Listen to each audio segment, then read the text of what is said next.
దేవునికి మహిమ కలుగును గాక. కలుగును నజమైన ఘన స్థలము లాంఛన ఇలాకు సమాధానం నరులక యెహోవాయ ప్రభువైన దేవా పరమరాజా సర్వ పరిపాలనా పరిపూర్ణ శక్తి గల పరమ జనకానిన్యు మహిని స్తుతించుచు మరి పొగడుచున్నాము. మహిమా పరచుచు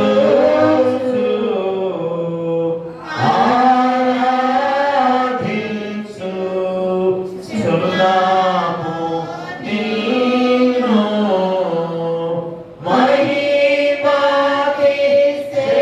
మహిమాతిశయమును మదితలం చిరునీకు మహిమా స్తుతికృత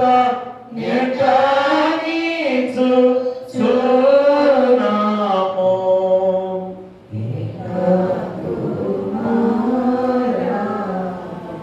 యేసు ప్రభువా యెహోవా కనయా లోక పాపము మోయు ఏక దేవుని గొర్రె పిల్లమమును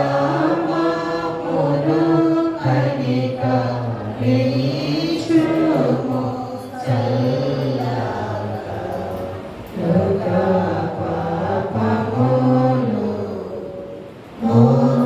మోసుకపోవు యేసు రక్షక. వాసిగా జనకుని కుడి వైపున కూర్చుండు యేసు మా ప్రార్థన మెచ్చి కనికరించు.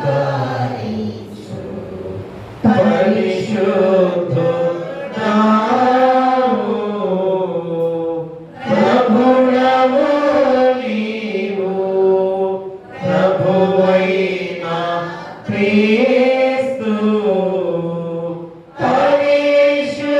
పరిశుద్ధాత్మతో తండ్రి అయిన దేవుని యందు పరిపూర్ణ మహిమతో ప్రభావిస్తున్నామిప్పుడు.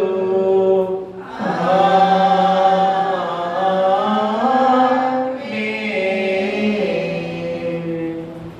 ప్రభువు మీతో నుండుగాక. మీ ఆత్మతో నుండుగాక. ప్రార్థిద్దాము. సర్వశక్తిగల నిత్యుడమైన దేవా, మేము ప్రార్థించుటకు సిద్ధ మనస్కులుగా ఉండు అంతని కంటే ఆలకించుటకు నువ్వు ఎల్లప్పుడూ ఎక్కువ సిద్ధముగా ఉన్నావు.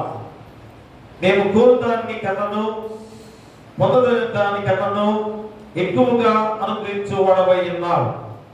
వేటిని గురించి మా మనస్సాక్షి భయపడుచున్నదో వాటిని క్షమించి యేసుక్రీస్తు నీతి మధ్యవర్తిత్వముల ద్వారా తప్ప మరి దేన్ని బట్టి అయినను మేము అడుగుటకు తెగింపలేని మంచి ఈవులను అనుగ్రహించి నీ కరుణా సమృద్ధిని మా మీద కుమ్మరింపమని నీతోనూ పరిశుద్ధాత్మతోనూ సదాయక దేవుడవై యుగ యుగములో జీవించుచు పరిపాలించునుండు నీ కుమారుడును మా ప్రభువైన యేసుక్రీస్తు ద్వారా వేడుకొనుచున్నాము.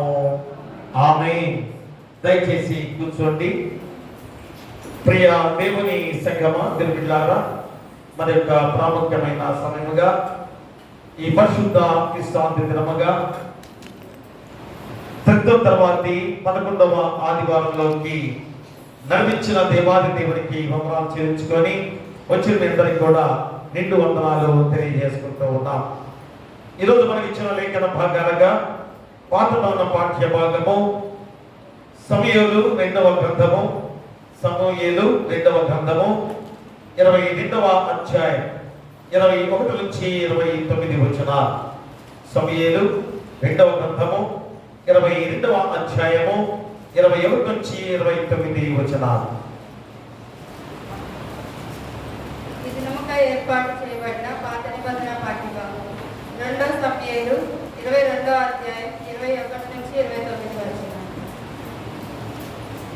నా నీతిని బట్టి ఆయన నాకు ప్రతిఫలం ఇచ్చాడు, నా నిర్దోషత్వమును బట్టి నాకు ప్రతిఫలం ఇచ్చాడు. యెహోవా మార్గములను నేను అనుసరించుచున్నాను. భక్తిహీనుడనై నా దేవుని విడిచిన వాడను కాను. ఆయన న్యాయ విధులనన్నిటినీ నేను లక్ష్య పెట్టుచున్నాను. ఆయన కట్టడలను త్రోసివేసిన వాడను కాను. దోషక్రియలు నేను చేయనొల్లకుంటిని, ఆయన దృష్టికి యథార్థుడనైతిని. కావున నేను నిర్దోషినై ఉండుట యెహోవా చూచెను. తన దృష్టికి కనబడిన నా చేతుల నిర్దోషత్వమును బట్టి నాకు ప్రతిఫలం ఇచ్చెను. దయగల వారి ఎడల నీవు దయ చూపుదువు, యథార్థవంతుల ఎడల నీవు యథార్థవంతుడుగా నుండువు. సద్భావం గల వారి ఎడల నీవు సద్భావము చూపుదువు, మూర్ఖుల ఎడల నీవు వికటముగా నుండువు. శ్రమపడి వారిని నీవు రక్షించెదవు, గర్విష్ఠులకు విరోధివై వారిని అణిచివేసెదవు. యెహోవా నీవు నాకు దీపమై ఉన్నావు, యెహోవా చీకటిని నాకు వెలుగుగా చేయు.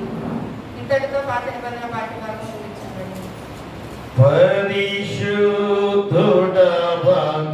దేవా, పావన శక్తుడ దేవా, పావన మాత్య దేవా, మమ్మును కనిక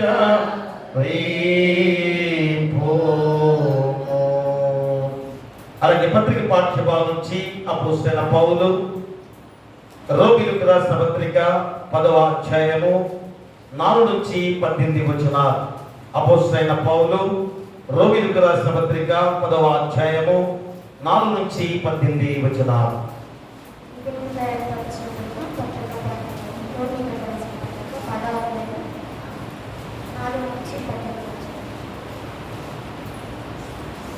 విశ్వసించు ప్రతివానికి నీతి కలుగుటై క్రీస్తు ధర్మశాస్త్రమునకు సమీపమై ఉన్నాడు. ధర్మశాస్త్ర మూలముకు నీతిని నెరవేర్చువాడు దాని వల్లనే జీవించునని మోషే రాయించున్నాడు. అయితే విశ్వాస మూలముకు నీతి ఇలాగూ చెప్పుచున్నది, ఎవడు పరలోకంలోనికి ఎక్కిపోవును అనగా క్రీస్తును క్రిందికి తెచ్చుటకు, లేక ఎవడు అగాధంలోనికి దిగిపోవును అనగా క్రీస్తును మృతులలో నుండి పైకి తెచ్చుటకు అని నీవు నీ హృదయంలో అనుకొనవద్దు. అదేమని చెప్పుచున్నది, వాక్యము నీ యొద్దను నీ నోటను హృదయంలోనూ ఉన్నది, అది మేము ప్రకటించు విశ్వాస వాక్యమే. అదేమనగా యేసు ప్రభు అని నీ నోటితో ఒప్పుకొని దేవుడు మృతులలో నుండి ఆయనను లేపెనని నీ హృదయమందు విశ్వసించిన ఎడల నీవు రక్షింపబడదు. ఏలయనగా నీతి కలుగునట్లు మనుషుడు హృదయంలో విశ్వసించును, రక్షణ కలుగునట్లు నోటితో ఒప్పుకొను. ఏమనగా ఆయన యందు విశ్వాసం ఉంచు వాడెవడును సిగ్గుపడడని లేఖనము చెప్పుచున్నది. యూదుడని గ్రీసు దేశస్థుడని భేదం లేదు, ఒక్క ప్రభువే అందరికీ ప్రభువై ఉండి తనకు ప్రార్థన చేయవారందరి ఎడల కృప చూపుటకు ఐశ్వర్యవంతుడై ఉన్నాడు. ఎందుకనగా ప్రభు నామమును బట్టి ప్రార్థన చేయవాడెవడో వాడు రక్షింపబడు. వారు విశ్వసింపని వానికి ఎట్లు ప్రార్థన చేయుదురు, వినిన వారిని ఎట్లు విశ్వసించుదురు. ప్రకటించువాడు లేకుండా వారెట్లు విందురు, ప్రకటించువారు పంపబడని ఎడల ఎట్లు ప్రకటించుదురు. ఇందు విషయమై ఉత్తమమైన వాటిని గూర్చిన సువార్త ప్రకటించు వారి పాదములు ఎంత సుందరమైనవి అని వ్రాయబడి ఉన్నది. అయినను అందరూ స్వార్థకు లోబడలేదు. ప్రభువా, మేము తెలియజేసిన సమాచారం ఎవడు నమ్మెను అని యెషయా చెప్పుచున్నాడు కదా. కాగా వినుట వలన విశ్వాసం కలుగును, వినుట క్రీస్తును గురించిన మాట వలన కలుగును. అయినను నేను చెప్పునదేమనగా, వారు వినలేదా? విన్నారు కదా. వారి స్వరము భూలోకమంతటికి, వారి మాటలు భూదిగంతముల వరకును బయలు వెళ్ళాను. ఇంతటితో పత్రిక పాఠం. హల్లెలూయా, హల్లెలూయా, హల్లెలూయా. సువార్త పాఠ్యభాగం నుంచి పరిశుద్ధైన లూకా రాసిన సువార్త 7వ అధ్యాయము 36 నుంచి 50 వచనాలు. పరిశుద్ధైన లూకా రాసిన సువార్త 7వ అధ్యాయము 36 నుంచి 50 వచనాలు. ఓ ప్రభువా, నీకు మహిమ కలుగును గాక.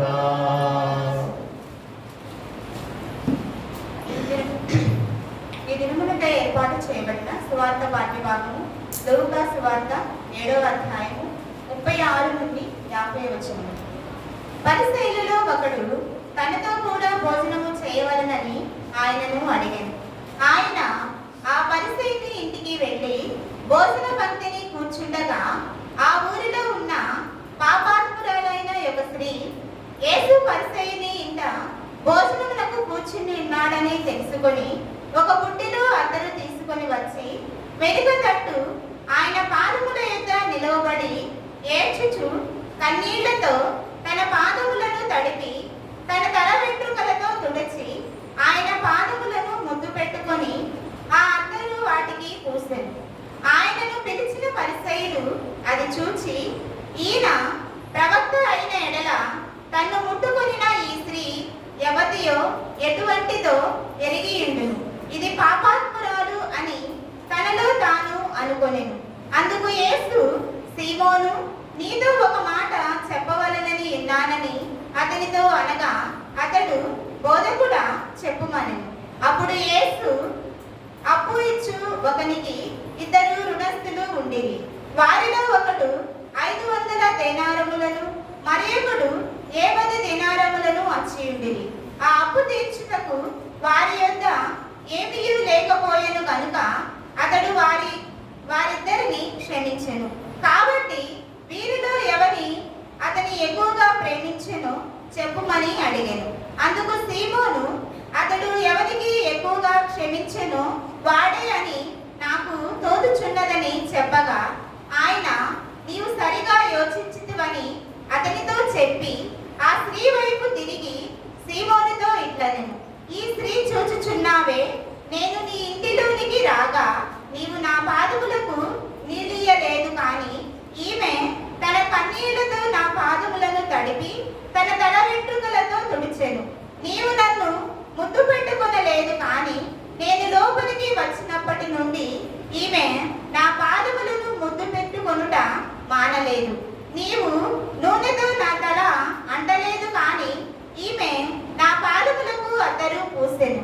ఆమె విస్తారముగా ప్రేమించెను గనుక ఆమె యొక్క విస్తార పాపములు క్షమింపబడినని నీతో చెప్పుచున్నాను.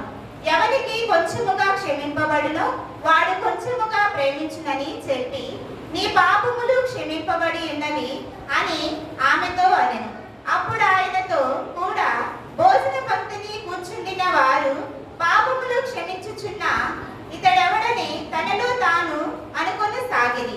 అందుకాయన, నీ విశ్వాసము నిన్ను రక్షించెను, సమాధాన కలదానివై వెళ్ళుమని ఆ స్త్రీతో చెప్పెను. ఇతడితో సువార్త పాఠ్యభాగము ముగించబడి ఉన్నది.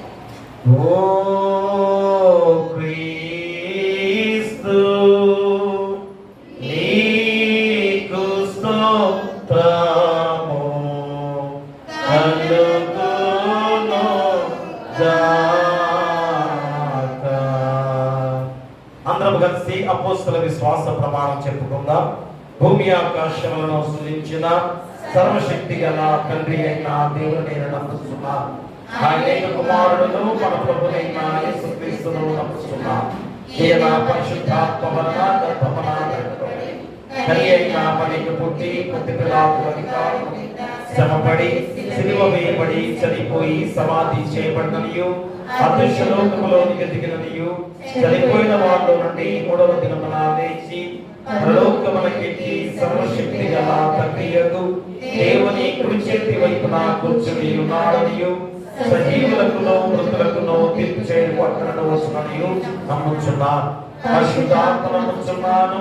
పరిశుద్ధ క్రైస్తవ సంఘమును పరిశుద్ధ సహవాసమును పాపక్షమాపణయు శరీర పునరుద్ధానమును నిత్య జీవమును నమ్ముచున్నాను. ఆమేన్. దయచేసి కూర్చోండి. ఆంధ్ర క్రైస్తవ కీర్తన పుస్తకం నుంచి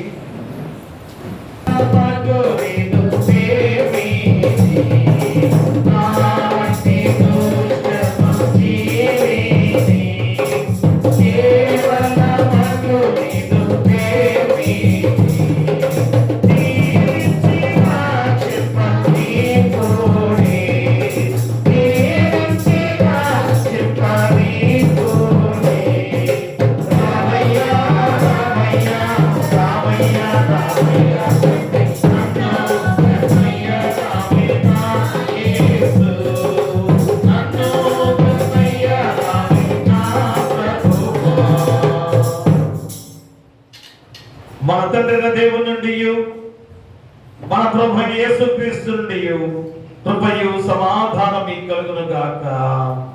ఆమేన్. దయచేసి కూర్చోండి. ప్రియ దేవుని సంగమా, దేవునిలారా, మరి యొక్క ప్రాముఖ్యమైన సమయంలో క్రితం తర్వాతి 11వ ఆదివారములో దేవుని దివ్యమైన వాక్కుల చేత మన హృదయాలు నింపబడుతున్న గొప్ప సమయం. దేవుని జీవవాక్కులు మన జీవితానికి, మన జీవన విధానంలో మనము కొనసాగే ఈ జీవితానికి దేవుని జీవవాక్కులుగా మనకి ఎంత అవసరమైనదో ఆ జీవవాక్కులే మనకి జీవాన్నిచ్చేవిగా ఉండగా, మరి ఈరోజు దేవుని వాక్యాన్ని మన హృదయంలో భద్రపరుచుకునే విధానంలో ఎలాంటి సిద్ధపాటును కలిగి ఉన్నావో గుర్తెరగా. ఎందుకనగా ప్రతి ఆదివారం విశ్రాంతి దినంలో పదే పదే వాక్యం ద్వారా హెచ్చరిక చేసే ఈ మాటలు మన జీవితాన్ని మోక్ష మార్గానికి నడిపిస్తుంది. మన జీవితాలు నిత్య జీవ వారసులుగా ఉండటానికి ఈ జీవవాక్కులు ఎంత అవసరమో మళ్ళా మనం గుర్తెరగాల్సిన బాధ్యత. ఎందుకంటే ఈరోజు ఈ లోకంలో జీవిస్తున్న మనమందరం కూడా అనారోగ్యత పాలు అయ్యి ఎలాంటి భయంకరమైన ఆ యొక్క టాబ్లెట్స్ ద్వారా కానీ ఇంజక్షన్స్ ద్వారా కానీ శక్తిని పొందుకునే వారిగా ఉంటున్నామేమో, కానీ అవన్నీ కూడా కొద్ది రోజులు మాత్రమే మన శరీరాన్ని, మన జీవాన్ని ఎలాగా నిలిపేది కూడా మనందరికీ తెలిసిన విషయమే. కానీ మన దేవాది దేవుని యొక్క ఉచితమైన కృప చేత నిత్య జీవ వారసులుగా నేను చేస్తానని, నిత్య జీవంతో కూడిన జీవితాన్ని ఇస్తానని, మన నిత్యముగా జీవించే శక్తిమంతులుగా నేను ఏర్పాటు చేస్తానని దేవాది దేవుని వాగ్దాన ప్రకారంగా కుమారుడుగా వచ్చిన యేసుక్రీస్తు వారి ద్వారా మనందరం కూడా రక్షణ భాగ్యాన్ని పొందుతున్న వారమే.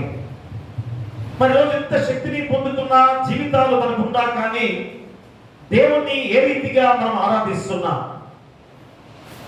మరి దేవుని వాక్యాన్ని మన జీవితంలో ఎలాగా అనుభవించుకునే వారిగా జీవిస్తున్నామో మరొకసారి ఆలోచన చేసుకోవాల్సిన బాధ్యత మనపై ఉంది.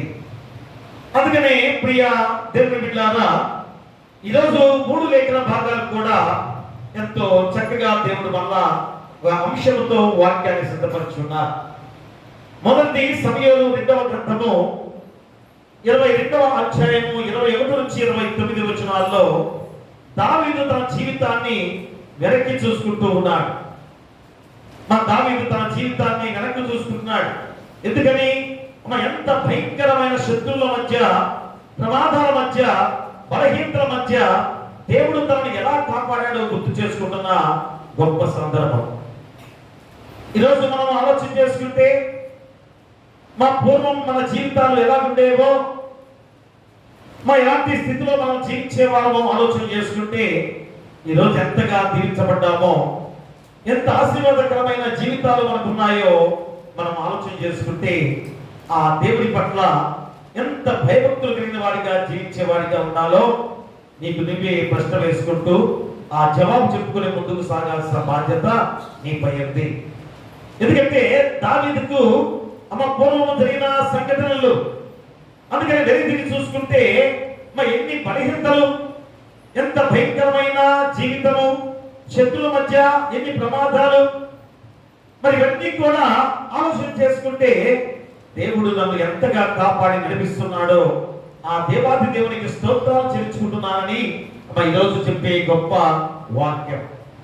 అలాగే అపోస్తలుడైన పౌలు ద్వారా రోమీయులకు రాసిన పత్రిక 10వ అధ్యాయము 4 నుంచి 18 వచనాలు మనం చూసినట్లయితే మా మనిషి దేవుని ఎదుట నీతిమంతులుగా ఎలా నిలబడగలడో చెబుతున్న గొప్ప విధానం చూసారా. అంటే మనిషి దేవుని ఎదుట నీతిమంతులుగా ఎలా నిలబడగలడు, ఎలాగా దేవుని దగ్గర నీతిమంతులుగా ఉండగలడు అనే మాట ఈరోజు మనందరూ ఆలోచన చేసుకుంటే ఖచ్చితంగా అపోస్తలుడైన పౌలు చెప్పిన ఈ గొప్ప వాక్యాన్ని ఈరోజు మనం గుర్తు చేసుకోవాలి. ఎందుకనగా మన సొంత నీతి, మన మంచి పనులు, మన మతపరమైన ఆచారాలు కానీ మనలను రక్షించలేవు అని ఖచ్చితంగా ఈరోజు ఈ వాక్యం ద్వారా నీకు గుర్తు చేస్తున్న విధానం. కాబట్టి నేను ఎంతో నీతిమంతులను అనుకుంటున్నావేమో, అయితే నేను ఎంతో భక్తి గలవాళ్ళను అనుకుంటున్నావేమో, కానీ మా ఉచితమైన కృప చేత ఆ దేవాది దేవుడు నేను రక్షించిన విధానాన్ని నువ్వు గుర్తు చేసుకుంటే నీ పాపాన్ని వీడకుండా ఉండగానే ఉచితమైన కృప చేత నిన్ను నన్ను రక్షించిన దేవాది దేవుడు. కాబట్టి ఖచ్చితంగా క్రీస్తు అందరి విశ్వాసమే రక్షణ మార్గము. అపోస్తలుడైన పౌలు ద్వారా చెప్పిన మాట ఏంటి? యేసుక్రీస్తు యందు ఎవరైతే విశ్వాసం ఉంచుతాడో వారే రక్షణ మార్గంలో నిలిచెదరు అని ఈరోజు చెబుతున్న మాటలు. సువార్త పాఠ్య భాగంలో లూకా సువార్త 7వ అధ్యాయంలో 36 నుంచి 50 వచనాల్లో ఒక పాపాత్మురాలైన స్త్రీ విషయంలో చాలా చక్కగా గుర్తు చేస్తున్నాడు. సమాజం ఏమంటుంది? అయ్యో ఈమె భయంకరమైన పాపి, భయంకరమైన పాపం చేసే స్త్రీ అని రాళ్ళతో కూడా కొట్టి చంపడానికి కూడా సిద్ధపడ్డవారు. మా పాపం అంటే ఎలాగా? ఇద్దరు కలిసి తప్పు చేస్తేనే కదా పాపం. ఒక స్త్రీ మీదే ఆ పాపం నేరం మోపి ఆ స్త్రీని రాళ్ళతో కొట్టి చంపే విధంగా ఆనాడు ఉన్న చట్టాలు భయంకరమైన స్థితిలో ఉన్న విధానం.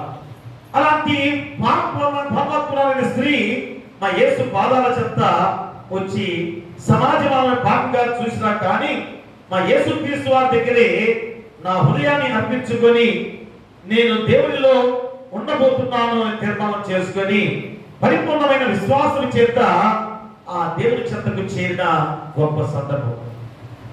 ఆ సందర్భంలో యేసుక్రీస్తు వారు చెప్పిన మాట ఏంటి? అమ్మా నీ విశ్వాసము గొప్పది. చూసారా, యేసుక్రీస్తు వారి ద్వారా ఈ యొక్క మాట ఏ విధంగా ఆ పట్ల చెప్పాడంటే ఆమె ఎంత ధనీరాలుగా మార్చబడిందో గుర్తు చేసుకోవాలి. అంటే అదేంటంటే పాపాత్మురాలు అయిన స్త్రీ ధనీరాలునే ఎలాగా పిలువబడుతుంది అనుకోవచ్చేమో కదా.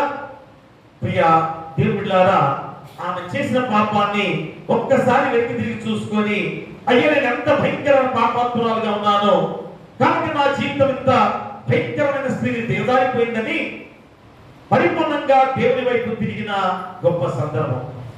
పరిపూర్ణమైన విశ్వాసాన్ని కనబరిచి ఆ దేవుని చేత అమ్మా నీ విశ్వాసము గొప్పది అనే యొక్క ఆ గొప్ప మాట ఈ బైబిల్ గ్రంథంలో ఆమె తరపున దేవుడు మాట్లాడిన గొప్ప సందర్భం. కాబట్టి ప్రియ దేవుని బిడ్డలారా, ఈ 3 భాగాలు ఈ 3 లేఖన భాగాలు గొప్ప సందేశాన్ని ఒకే మాటగా ఈరోజు మనం గుర్తు చేసుకునే గొప్ప విధానం ఏంటనగా మనము గతం మన భవిష్యత్తును నిర్ణయిస్తుంది కదా. మన గతం ఏం చేస్తుంది? మన భవిష్యత్తు నిర్ణయిస్తుంది. కానీ క్రీస్తు కృప మన జీవితాన్ని మార్చగలదు. వివరా ఇది ఈరోజు మనందరం కూడా ఆలోచన చేసుకోవాలి. మన గతం ఏం చేస్తుంది? మన భవిష్యత్తును నిర్ణయిస్తుంది. కానీ మన క్రీస్తు కృప, మన దేవుని కృప మన జీవితాన్ని మార్చగలదని ఈరోజు ఖచ్చితంగా నువ్వు గుర్తిరగాల్సిన బాధ్యత. కాబట్టి ఈరోజు మనందరం కూడా చూడండి, ఇక్కడ మనలో కొందరు ఇలా అనుకోవచ్చేమో, ఎలాగా నేను చాలా తప్పులు చేశాను, నా జీవితంలో ఎన్నో వైఫల్యాలు ఉన్నాయి, లేకపోతే దేవుడి దగ్గర రావడానికి నేను అర్హుని కాదేమో. చూడండి, కొంతమంది అంటే పాపాత్ములైన స్త్రీ అమ్మతను అలా అనుకుంటే ఎలా జరిగేదో, ఏం జరిగేదో ఆలోచన చేసుకోవాలి కదా. ఈరోజు మనలో కూడా చాలా మంది కూడా అయ్యో నేను ఎందుకు దేవుడికి పనికిరాను, దేవుడి దగ్గరికి వెళ్ళడానికి నేను అర్హురాలను కాదు, అర్హుడను కాదు అని అనుకునేవారు చాలా మంది ఉంటారు. అయ్యా ప్రభావితమైన సంస్కారము తీసుకోవడానికి అర్హుడని కాదు. ప్రియా దేవుడా, అంటే అర్హుడని కాదు అని అనుకుంటున్నావు అంటే అర్థమేంటి? అర్థమేంటి? ఇంకా నువ్వు పాప జీవితంలోనే నశించిపోవాలని ఆలోచన చేస్తున్నావా?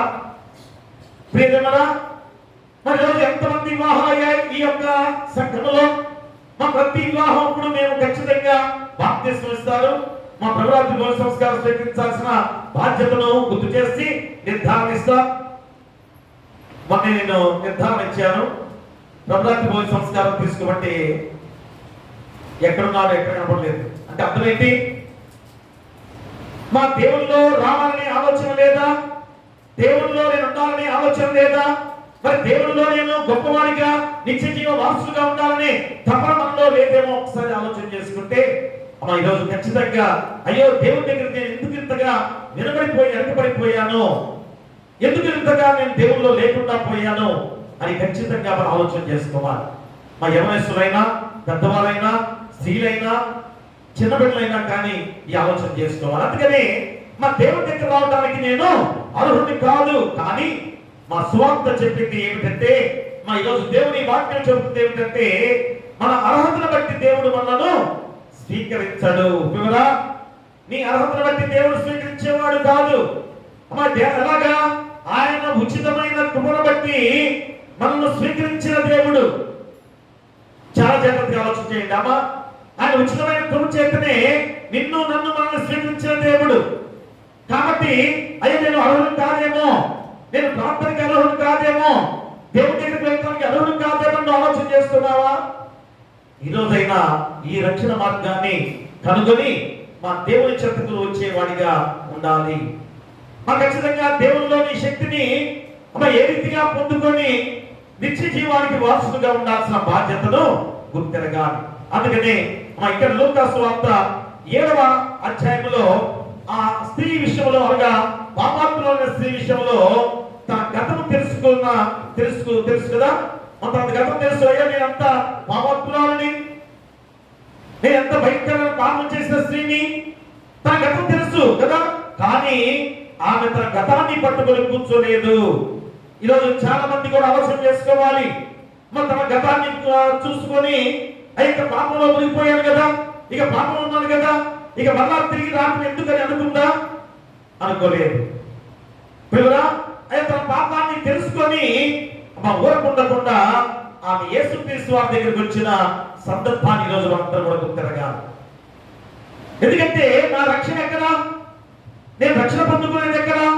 దేవుడి దగ్గర తప్ప నాకు రక్షణ లేదు అని తెలుసుకున్న ఆ స్త్రీ పరుగున దేవుని చెంతకు వచ్చిన సందర్భాన్ని మనం గుర్తు చేసుకోవాలి. అంటే మన సమస్య ఎంత పెద్దదైనా, మన గతం ఎంత భారమైనా కానీ, మన కన్నీళ్లు ఎంత ఎక్కువైనా కానీ, క్రీస్తు దగ్గరకు వచ్చినప్పుడు ఖచ్చితంగా కృపకు తలుపులు తెరబడతాయి. మనం దేవుని దగ్గరికి వస్తేనే ఆ దేవుని కృప నీకు అందుతుంది. ఖచ్చితంగా ఆ కృపకు తలుపులు తెలుస్తాయి. మనం దేవుని దగ్గరికి రాకుండా ఉంటే మా దేవుని కృపను ఎలా పొందుకోగలం? చూడండి, ఒకసారి ఆలోచన చేసుకోండి ప్రియా దేవుని పిల్లారా. కాబట్టి ఈరోజు మా దేవుని కృపను గుర్తించిన హృదయమే ఆ పాపాత్మురాలైన స్త్రీ. దేవుని కృపను గుర్తించిన హృదయం, అయ్యో దేవుడు నాకు కావాలి, ఆ దేవుడే నన్ను రక్షించేవాడు, నేను ఇక పాపములో నశించిపోకుండా నేను రక్షించబడాలని తీర్మానం చేసుకొని పరుగున వచ్చిన గొప్ప సందర్భమే మా విశ్వాసముతో ఆ రక్షణ పొందుకున్న గొప్ప సందర్భం. ప్రియ దేవుని బిడ్డలారా, కాబట్టి ఈరోజు ఈ యొక్క ఈ 3 లేఖన భాగాలు క్రోడీకరించి చక్కటి అంశాన్ని దేవుడు మనకు గుర్తు చేస్తున్నాడు. ఏమిటనగా కృపను గుర్తించిన హృదయం, విశ్వాసముతో రక్షణ. ప్రియుడా, కృపను గుర్తించిన హృదయం, విశ్వాసముతో రక్షణ. చూడ మూల వాక్యంగా లూకా సువార్త 7వ అధ్యాయము 50వ వచనాన్ని మనము చదువుకుందాం. అందుకైన నీ విశ్వాసం నిన్ను రక్షించెను, సమాధానము గల దానివై వెళ్ళుమని ఆ స్త్రీతో చెప్పాను. ప్రియుడా, చూడండి ఎంత గొప్ప రక్షణ పొందుకుంది. మా స్వయంగా యేసుక్రీస్తు వారి ద్వారానే అమ్మా నీ విశ్వాసం గొప్పది కాబట్టి నీ విశ్వాసం రక్షించెను, సమాధానం గల దానివై వెళ్ళుమని ఆ స్త్రీతో చెప్పాను. చూసారా, అంటే ఎంత గొప్ప ఆ కృపను పొందుకొని ఆ రక్షణ భాగ్యంలో నచ్చిన స్త్రీ విషయంలో మనందరం కూడా ఈరోజు చాలా జాగ్రత్తగా ఆలోచన చేసుకొని మన జీవితాలు కూడా మార్చుకోవాల్సిన బాధ్యతను ఈ వాక్యం ద్వారా గుర్తు చేస్తున్నాడు. అందుకనే 3 ఉపంశాల ద్వారా ఈ వాక్యాన్ని మనం గుర్తు చేస్తున్నాడు. ఒకటి, మన నీతి కాదు, దేవుని కృపే ఆధారం అవుతా. నేనేదో నీతి పడుతున్నాను అనుకుంటున్నావేమో, నేను ప్రార్థనకు వస్తున్నాను కనుక నేను భక్తి పడున్నాను అనుకుంటున్నానేమో, అయ్యో నేను చాలా ప్రార్థన పడున్నాను అనుకుంటున్నామేమో. మా నీ నీతి కాదు, ఈరోజు దేవుని కృపే ఆధారము. అదే మొదటి అంశముగా మన నీతి కాదు, దేవుని కృపే ఆధారమవుతా. అది మొదటి అంశముగా. చూడండి, సమయలు 2వ గ్రంథాన్ని మనం చూసినట్లయితే 22వ అధ్యాయం చూడండి ఒకసారి. సమయలు 2వ గ్రంథము 22వ అధ్యాయంలో 23వ వచనాన్ని చదవండి. ఆయన న్యాయ విధులన్నిటిని నేను లక్ష్య పెట్టుచున్నాను, ఆయన కట్టడలను తోసివేసిన వాడను కాదు. ప్రియ దేవుని బిడ్డలారా, చూడండి, ఆయన న్యాయ విధులను అన్నిటినీ నేను లక్ష్య పెట్టుచున్నాను, ఆయన కట్టడలను త్రోసివేసిన వాడను కాదు. అంటే ఇక్కడ ఏ రీతిగా మనము ఆ న్యాయ విధులను అనగా దేవుడిచ్చిన న్యాయ విధులను కానీ ఆయన కట్టడలు కానీ ఎవరైతే అనుసరించి నచ్చిన వారిగా ఉన్నట్లయితే దేవుని కృప పొందుకునే గొప్ప విధానము మనం పొందుకోగలం. దేవుని కృప ఎలాగ పొందుకోగలము, మన దేవుని కృపను ఎలా పొందుకోగలము అనుకుంటున్నామేమో కదా. అదే ఈ యొక్క వాక్య భాగంలో సమయల గ్రంథములో దావీదుకు జరిగిన గొప్ప కార్యాన్ని ఇక్కడ మనం గుర్తు చేస్తున్నాడు. దావీదు ఏమనుకుంటున్నాడు? అయ్యా, నా న్యాయ విధులను బట్టి నా న్యాయ విధులన్నిటికీ నేను లక్ష్య పెట్టుచున్నాను. ఎవరు? దేవుని న్యాయ విధులు. ఆయన కట్టడాలను త్రోసివేసిన వాడను కాను. దేవుడా, అంటే ఇక్కడ చాలా జాగ్రత్తగా విషయం ఆలోచన చేసుకుంటే మన దావీదు తన గొప్పతనాన్ని చెప్పుకోవడం కాదు, కానీ మన దావీదు తన గొప్పతనం గురించి చెప్పుకోవట్లేదు. అయ్యా, రాజుగా చేశాడు కనుక ఇక నాకన్నా గొప్పవాడేవాడు, దేవుడే నన్ను అందుకున్నాడు కనుక నేనే గొప్పవాడిని అనుకునేవారు లోకంలో లేదా? ఆయన ఇంత గొప్ప ఉద్యోగస్తులుగా చేశాడు కనుక నేనే గొప్ప, నేను ఇంత ధనవంతుడు కనుక దేవుడు నాకే ఈ ధనం ఇచ్చాడు కనుక నేనే గొప్ప అనుకునేవారు లేదా? ఎంతో మంది మా మానవ బలహీనత, నేను గొప్ప అనే మాట మా మానవుల యొక్క బలహీనత. అదే ఈరోజు దావీదు ఏమంటాడు? తన గొప్పతనాన్ని గురించి చెప్పడం కాదు, కానీ తన జీవితంలో దేవుని మార్గంలో నడవడానికి దేవుడిచ్చిన కృపను గుర్తించిన దావీదు. చూసారు కదా, కృపను గుర్తించిన హృదయం. అంటే దావీదు కూడా అయ్యా దేవుని కృప ఎలాగా నాకు వచ్చింది, దేవుని కృపను నేను ఎలాగా పొందుతున్నానో ఆలోచన చేశాడు. నా శక్తి యుక్తులు కాదు, అయ్యా నేనేదో రాజుగా ఉన్నాను కనుక నా నీతి కాదు, ఇది దేవుని ఉచితమైన కృప చేత నన్ను ఏ రీతిగా రక్షించిన దేవాది దేవుడిగా గుర్తిరిగిన దావీదు. ఈరోజు మరి మనము కూడా ఎలాంటి స్థితిలో మనం ఉన్నామో ఆలోచన చేసుకుంటున్నారా? మనము మన పాప జీవితాలతో చచ్చిన వారిగా ఉండగా మనల్ని ఉచితమైన కృప చేత రక్షించిన దేవుడు. కాబట్టి మనం ఎవరం కూడా బ్రతికేవారం కాదు. పూర్తిగా నశించిపోయే పాప జీవితాలతో ఉన్న మానవ జీవితాలు కదా. అలాంటి జీవితాలను రక్షించడానికే యేసుక్రీస్తు వారు మానవుడిగా దిగి వచ్చి నీ కొరకు నా కొరకు మనందరి కొరకు కూడా శిలువ త్యాగముగా పెంచుకున్న దేవాది దేవుడు. అంటే ఆయన పరిశుద్ధ రక్తము చేత మనల్ని కడగబడిన దేవుడు. అంటే ఎలా ఇచ్చాడు ఆయన కృప? ఉచితమైన కృపే, ఉచితమైన కృపే. కాబట్టి మనిషి సాధారణంగా ఏమనుకుంటాడో ఈరోజు మనందరూ కూడా ఒక్కసారి ఆలోచన చేసుకోవాలి. ఎవరి వారిగా ఆలోచన చేసుకుంటే, నేను మంచి పని చేశాను కాబట్టి మరి నేను ఇతరుల కంటే మంచి వాడిని కదా. ఈ మాట ఆలోచన చేసుకోండి. నేను మంచివాడిని కనుక నేను ఇతరుల కంటే మంచివాడిని అనుకోరా? అనుకుంటారా? నేను మంచివాడిని కనుక ఇతరుల కంటే నేను మంచివాడిని. అలాగనే నేను ప్రార్థన చేస్తున్నాను కాబట్టి నేను ఇతరుల కంటే ప్రార్థనా పరుడిని, అవునా? ఇంకా నేను చర్చికి వస్తున్నాను కాబట్టి నేను దేవుని ఎదుట నాకు ప్రత్యేక హక్కు ఉంది అని అనుకునే వారు కూడా లేకుండా పోలేదు. చూసారా, మనుషులుగా మనం ఏమనుకుంటామో ఈ రోజు నేను గుర్తు చేస్తున్నాడు. కాబట్టి కానీ ఈ రోజు ఈ బైబిల్ గ్రంథం ద్వారా, ఈ సమూయేలు గ్రంథంలో దావీదు భక్తుల ద్వారా ఎంతో గొప్ప వాక్యాన్ని ఈ రోజు మనం గుర్తు చేస్తున్నాడు. ఏమిటనగా చూడండి, అక్కడ ఆ రాజులు సమూయేలు 2వ గ్రంథంలో 21వ వచనం నుంచి మనం చదువుకున్నట్లయితే, నా నీతిని బట్టి ఆయన నాకు ప్రతిఫలం ఇచ్చాను, నా నిర్దోషత్వమును బట్టి నాకు ప్రతిఫలం ఇచ్చాను. యెహోవా మార్గములను నేను ఆశ్రయిస్తున్నాను, భక్తిహీనుడనై నా దేవుని విడిచిన వాడను కాను. ఆయన న్యాయ విధులన్నింటినీ నేను లక్ష్యపెట్టుచున్నాను, ఆయన కట్టడలను త్రోసివేసిన వాడను కాను.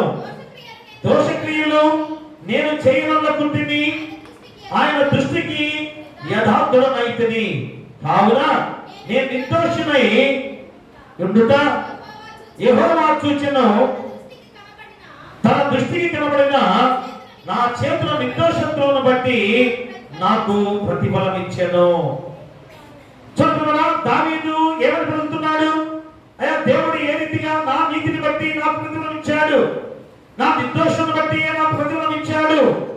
ప్రతి సందర్భంలో కూడా ఒక మనిషి గొప్పతనంగా చెప్పుకునే మాటలే కనబడుతూ ఉన్నాయి. అదేంటి మరి? దేవుడు ఉచితమైన కృప చేత నేను రక్షిస్తే, ఉచితమైన కృప చేత మనం రక్షిస్తే, ఇక్కడ దావీదు ఏమంటాడు? అయ్యా, నా యొక్క నీతిని బట్టి, నా నిర్దోషత్వాన్ని బట్టి నేను ఎలాగా భక్తితో కూడిన వాడిగా ఉన్నవాడిని కాబట్టి, నేను యథార్థంగా నడుచుకున్న వాడిగా ఉన్నాను కాబట్టి, ఆయన న్యాయ విధులన్నింటినీ లక్ష్యపెట్టు వాడిగా ఉన్నాను కాబట్టి నన్ను రక్షించాడు అన్న మాటలు వచ్చాయి కదా. ఎందుకు ఈ మాటలు దావీదు పలుకుతున్నాడు? పరిపూర్ణమైన విశ్వాసిగా మార్చబడ్డాడు, దేవునిలో పరిపూర్ణంగా వచ్చాడు కనుకనే ఈ మాటలు గొప్పగా చెప్పుకుంటున్నాడు. ఎలాగా? అయ్యా, దేవుని కృప ద్వారానే. ఆ మాటలు కూడా ఎలా చెబుతున్నాడు? దేవుని కృప ద్వారానే నేను ఈ రీతిగా రక్షించబడ్డాను. 26వ వచనంలో, దయగలవారి ఎడల నీవు దయ చూపించుదు, యథార్థవంతుల ఎడల నీవు యథార్థవంతుడుగా ఉండువు, సద్భావం గల వారి ఎడల నీవు సద్భావం చూపుదువు, మూర్ఖుల ఎడల నీవు విధముగా ఉండువు, శ్రమపడు వారిని నీవు రక్షించదవు, గర్విష్ఠులకు విరోధివై వారిని అణచివేసెదవు. యెహోవా, నీవు నాకు దీపమై ఉన్నావు, యెహోవా చీకటిని నాకు వెలుగుగా చేయును. చూడండి, మొట్టమొదటిగా 21వ వచనంలో అక్కడ నుంచి ఏమన్నాడు? నా నీతిని బట్టే ప్రతిఫలం ఇచ్చాడు, అలాగే కదా, నా నిర్దోషం బట్టి నాకు ప్రతిఫలం ఇచ్చాడు అని చెప్పుకుంటూ వచ్చి చివరిలో చెప్పిన మాట 29వ వచనంలో, యెహోవా నీవు నాకు దీపమై ఉన్నావు, యెహోవా చీకటిని నాకు వెలుగుగా చేయును. చూసారా, చీకటి బ్రతుకుగా ఉన్న మన జీవితాలకు వెలుగు ఎక్కడి నుంచి వచ్చింది? ఇదిగో ఆ దేవాది దేవుడిగా ఆయన ఉచితమైన కృప చేతనే మనందరం కూడా వెలుగు కర్తలుగా మార్చబడ్డాం. కాబట్టి ఈరోజు నీకు నీవుగా అయ్యా, ఏదో నేను నీతిని బట్టి, నిర్దోషత్వాన్ని బట్టి నేను గొప్పవాడిని అనుకుంటున్నావేమో. ఆయన ఉచితమైన కృప చేతే మనల్ని రక్షించాలని మళ్ళా గుర్తు చేసుకోవాలి. కాబట్టి ఈరోజు దావీదు మన జీవితాన్ని గుర్తు చేసుకునే విధానంలో చూడ అపోస్తలుడైన పౌలు ఎఫెసీయులకు రాసిన పత్రిక చూడండి ఒకసారి. అపోస్తలుడైన పౌలు ఎఫెసీయులకు రాసిన పత్రిక 2వ అధ్యాయము 8-9 వచనాలు చదవండి. మీరు విశ్వాసము ద్వారా కృపచేతనే రక్షించబడి ఉన్నారు. ఇది మీ వలన కలిగినది కాదు, దేవుని వలనే. అది క్రియల వలన కలిగినది కాదు కనుక ఎవరినో అతిశయపడ వీలు లేదు. చూడండి ఎంత గొప్పగా అపోస్తలుడైన పౌలు ద్వారా మనం చాలా చక్కటి మాటలు మళ్ళా గుర్తు చేస్తున్నాడు. అంటే ఇక్కడ దావీదు ఏ రీతిగా చెప్పాడో ఆ గొప్ప మాటలు మళ్ళా అపోస్తలుడైన పౌలు ద్వారా కూడా చెప్తున్నాడు. ఏమని? మీరు విశ్వాసం ద్వారా కృపచేతనే రక్షించబడి ఉన్నారు. చూసారా ఏమంటారు అక్కడ? మీరు విశ్వాసం ద్వారా కృపచేతనే రక్షించబడ్డారు. ఎంత గొప్ప మాట! మా ఉచితమైన కృప అనే మాట దేవాది దేవుడు మనకిచ్చిన గొప్ప వరం అనేది ఈరోజు మనం గుర్తెరగాలి. లేకపోతే ఆయనే గనక అయ్యో నా బిడ్డలుగా నన్ను ఎదురు తిరిగిన వారు ఉన్నారు కనుక, నన్ను లక్ష్యం చేయలేదు కనుక, నా మీద ఎదురు తిరుగుతున్న వారుగా ఉన్నారు కనుక వారు చావాలి అనుకుంటే, ఈరోజు తల్లిదండ్రులుగా మనము ఒక్కొక్కసారి బిడ్డలు ఏదైనా తప్పు చేస్తే ఈ మాటలు అంటారు కదా, వాడు చస్తే బాగుండు అంటారా? ప్రియ అదిన్నారా అన్న విధానాలు ఎప్పుడన్నా వచ్చాయా మీ నోట? దయచేసి ఇంకెప్పుడు కూడా అనవద్దు. దయచేసి మా దేవుని వరం, దేవుడిచ్చిన బహుమానాలు, దేవుడు నీ గర్భఫలం ద్వారా ఇచ్చిన గొప్ప సృష్టి. కాబట్టి నీ బిడ్డలను ఎవరిని కూడా ఆ కోపములో ఆ మాటలు అనవద్దని బలాన్ని గుర్తు చేస్తున్నాడు. కాబట్టి మా దేవుని ఉచితమైన కృప ఎంత గొప్పదో ఈరోజు మనం గుర్తు చేస్తున్న గొప్ప మాటలే. కాబట్టి ఇది మీ వల్ల కలిగింది కాదు, దేవుని వరమే. అది క్రియల వల్ల కలిగింది కాదు కనుక ఎవడనో అతిశయపడే వీలు లేదు. మా దావీదు జీవితాన్ని ఏ రీతిగా చూసుకున్నాడో, ఎలాగా మా దావీదు గొర్రెల కాపరి కదా, తర్వాత రాజు అయ్యాడు. ఎలాగయ్యాడు? ఒక గొర్రెల కాపరి రాజుగా అవగలరా? ఏం చదువు లేని వాడు గొప్ప ఉద్యోగము చేయగలరా? చేయగలడు. ఎలాగా? మా దేవుని కృప ద్వారా. అదే ఈరోజు మా గొర్రెల కాపరిగా ఉన్న దావీదు ఎంత గొప్ప రాజుగా దేవుడు ఏర్పాటు చేశాడు కదా. తర్వాత గొలియాతును ఎదుర్కొన్నాడు, మా సౌలు చేత హింసించబడ్డాడు, అడవుల్లో తిరిగాడు, ఎన్నో ప్రమాదాలు ఎదుర్కొన్నాడు. అయినా కానీ చివరికి అతను తన విజయాన్ని తన బలానికి, తన శక్తికి, తన యుక్తికి ఏ మాత్రం కూడా ఇవ్వకుండా మా దేవాది దేవుని కృప ద్వారానే అయ్యా నేను ఈ గొప్ప కార్యం చేయగలిగాను. మనం అనుకుంటున్నామా? మా మనుషులుగా నీవు నేను ఆ విధంగా అనుకోగలమా? కొద్దిగా మనం చేస్తే మా ఖచ్చితంగా నేనే, అది నా వల్లే సాధ్యం, అది నేనే అనే గర్వంతో కూడిన మాటలు ఈరోజు మనందరం కూడా అనుకుంటుంటాం. కానీ మా దావీదు ఈరోజు ఎంత గొప్ప మాటలుగా, ఎంత గొప్ప కార్యాలు దేవుని ద్వారానే. ఎన్ని కార్యాలు జరిగాయంటే దేవుని ద్వారానే. ఎన్ని ప్రమాదాలు కదా, ఎన్ని ప్రమాదాలు. నాబాలు మొదటి వాడిగా ఉన్నప్పుడు అబిగయీలు కదా, ఆ యొక్క సమయంలో కూడా ఆ పరివారికి మొత్తం కూడా ఆ రాజ్యాన్ని కాపాడటానికి చుట్టుపక్కల కూడా సేవకులు ఏర్పాటు చేసుకుంటే ఆ సేవకులకి ఆహారం అవసరం వచ్చింది కదా, ఆహారం కావాలి. వారి కొరకు ఎవరు ధనవంతులుగా ఉన్నారో వారి దగ్గరికి పంపించాడు. నాబాలు కదా, నాబాలు ఏం చేసేవాడు? గొర్రెపుచ్చు వ్యాపారం చేసేవాడు. అలాంటి విధానంలో మంచి వ్యాపారి, మంచి లాభం, మంచి డబ్బులు ఉన్నవాడు. కాబట్టి సేవకులకి ఆహారం పంపిస్తే ఎలాంటి విధానంలో తిరస్కరించి ఆయన కొరకేమైనా సంపాదించి పెట్టాడా? ఆయనకి ఇవ్వాల్సిన అవసరం నాకేమైనా ఉందా? ఒక్కసారి ఆలోచన చేసుకుంటే ఇక్కడ అంతా కూడా చుట్టుపక్కల ఏ ఒక్క మృగానికి కానీ ఏ శత్రువుల విషయంలో కూడా వారి మీదకి హాని జరగకుండా దావీదు కాపాడుతున్నాడు కదా, తన సేవకుల ద్వారా కాపాడుతున్నాడు కదా. అలాంటి వారికి ఆహారం ఇవ్వాలనే ఆలోచన ఏ రీతిగా లేని విధానాన్ని కూడా ఇక్కడ మనము గుర్తు చేసుకోవాలి. ప్రియతమా, ఈరోజు మనము కూడా అదే ఆలోచన చేస్తుంటాం కదా. చాలా మంది ఆ యొక్క సైనికులుగా ఉన్నవారు ఎంత భయంకరంగా కొన్ని చోట్ల ఆహారం దొరకదు వారికి. మా వారికి ఏమైనా తక్కువ ఉద్యోగమే, పెద్ద ఉద్యోగం, అది చాలా ఉద్యోగమే, పెద్ద ఉద్యోగం. కానీ మా వారు మన యొక్క దేశాన్ని కాపాడటానికి ఏం చేస్తారు, ఎక్కడెక్కడో చుట్టుపక్కల అడవుల్లో, అరణ్యాల్లో ఏ విధంగా ఉంటారో, ఎప్పుడు యుద్ధం వస్తుందో తెలియదు. అలాంటి వారిని మనం ఎప్పుడైనా జ్ఞాపకం చేసుకుంటామా? అలాంటి వారిని మనం ఎప్పుడైనా గుర్తు చేసుకుంటున్నామా? అయ్యా వారు ఉద్యోగం చేస్తున్నారని నువ్వు అనుకుంటున్నావేమో. కాదు ప్రియుడా, మా ఉద్యోగం చేస్తున్నారు అనుకుంటున్నావేమో, కానీ మరణ భయము మా ప్రతి అడుగులను కూడా ప్రాణాన్ని త్యాగం చేసే విధానము, అది మనం ఈరోజు ఆలోచన చేసుకోవాలి. అందుకని ఇక్కడ మా దావీదు కూడా ఈ రీతిగా ఎంత భయంకర స్థితిలో ఉన్నా కానీ దేవాది దేవుడుగా కాపాడిన దేవుడు ఆయనే. ఆయన ఉచితమైన కృప చేత రక్షించాడు. అందుకని ఏమన్నాడు, యెహోవా నా కోట, యెహోవా నా ఆశ్రయము, ఆయనే నా కోట, ఆయనే నా యొక్క దుర్గము అని చెప్పుకున్న గొప్ప మాట కదా. ఎన్ని సందర్భాలు దావీదు కీర్తనకారుల ద్వారా ఆయనే నా కోట, ఆయనే నా దుర్గము, ఆయనే నా ఆశ్రయము, ఎన్ని మాటలు చూస్తూ ఒకసారి ఆ కీర్తన గ్రంథాల్లో ఆ దావీదు ఆ పాడిన పాటల్లో ప్రతి ఒక్క చరణంలో కూడా ఈ మాటలు వినిపిస్తూ ఉంటాయి. అంటే దేవుడు ఎంత గొప్పవాడో అలా గ్రహించాడు. కాబట్టి ప్రియా దేవుని ద్వారా మన జీవితంలో మనం సాధించినంతా కూడా మన శక్తి మాత్రమే కాదు అనేది మనం గుర్తు చేసుకోవాలి. మనకు జీవితం ఇచ్చింది ఎవరు? ఎవరు మనకు జీవితాన్ని ఇచ్చింది? దేవుడు అనే దాన్ని మనం మర్చిపోతున్నాం. కాబట్టి దేవుడు మనకు అవకాశాన్ని ఇచ్చింది దేవుడు కనుక దేవుని ఆలయంలో ఒక గంట కూర్చోడానికి ఎంతమంది రోజు రాలేని వారిగా ఉన్నారో ఆలోచన చేసుకోండి. మా దేవుడు ఇంత గొప్ప త్యాగాన్ని మన కొరకు చేస్తే మా దేవుని ఆలయంలో ఒక గంట కూర్చొని దేవుణ్ణి ఆరాధించుకునే మనస్తత్వాలతో జీవిస్తున్నామంటే ఈరోజు దావీదు జరిగిన సంఘటనలు కూడా అవి. కానీ దావీదు అలా కాదు. ఆయనే నా దుర్గము, ఆయనే నా కోట, ఆయనే నా ఆశ్రయమని పదే పదే పాడుతున్న గొప్ప పాటలు దావీదు ద్వారా జరిగినదా.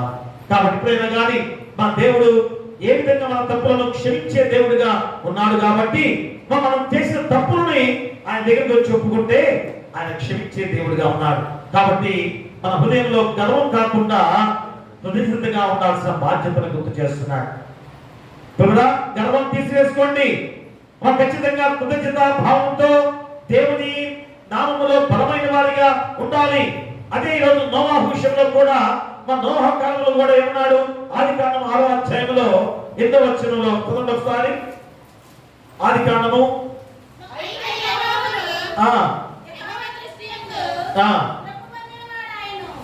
అయితే నోవాహు యెహోవా దృష్ట్యందు కృప పొందినవాడాయెను. చూసారా అమ్మా, ఇక నోవాహు ఓడ ఎప్పుడు కట్టాడు? ఆ ఓడ జరిగిన కార్యక్రమం తర్వాత జలప్రలయం రావడం కానీ దాంట్లో మనుషులు వెళ్ళడం కానీ ఎప్పుడు జరిగింది? ఇదిగో దేవాది దేవుడుగా యెహోవా దేవుడు, యెహోవా దృష్టికి కృప పొందినవాడు అంటే ముందుగానే కృప పొందుకున్న వాడిగా ఉన్న ఆ గొప్ప సందర్భాన్ని గుర్తు చేస్తున్నాడు. మా ఈరోజు నోవాహు దేవుని దృష్టిలో కృప పొందినవాడు అంటే ఈరోజు మనం కూడా మా దేవుని దృష్టిలో కృప పొందుకున్న వాళ్ళం. ఎలాగా? నువ్వు ఏ విధమైన పాపాన్ని తీసివేసుకోకుండా ఉండగానే నువ్వు కృప పొందుకున్నవాడు. కాబట్టి ఈరోజు నోవాహు కూడా మనం గుర్తు చేస్తున్నాడు. ఆ రీతిగా నీవు నేను మనము కూడా ఉచితమైన కృపను పొందుకున్న వారిగా ఉన్నామంటే ఎంత ధన్యత. కాబట్టి ఇప్పుడు ఆలోచన చేసుకొని మా నోవాహు తన మంచి పనులతో దేవుని కృపను పొందలేదు, కానీ దేవుని కృపను పొందుకున్న వాడిగా ఉన్నాడు. ఏదో మంచి చేశాను కనుక దేవుడు నాకు మంచి చూపించాడు అనుకుంటున్నారా? మా ప్రేమరా కాదు. ఆయన ముందుగానే దేవుని కృపను పొందిన వాడయ్యాను. తర్వాత ఎన్ని మంచి పనులు చేసిన వాడిగా ఉన్నాడు కదా. ఈరోజు నీవు కూడా అలాంటి స్థితిలో ఉన్నావు. నీ ద్వారా ఏ కార్యాలు జరుగుతున్నాయి? నీ ద్వారా ఏ మంచి పనులు చేస్తున్నావు? ఎదుటి వాడికి మేలుకరంగా జీవిస్తున్నావా? కాబట్టి దేవుని మాటకు విధేయుడై మా నోవాహు ఎంత గొప్ప స్థానాన్ని పొందుకున్నాడో గుర్తెరగా. అందుకని ఒక విద్యార్థి మా పరీక్షలో మంచి మార్కులు సాధించాడు.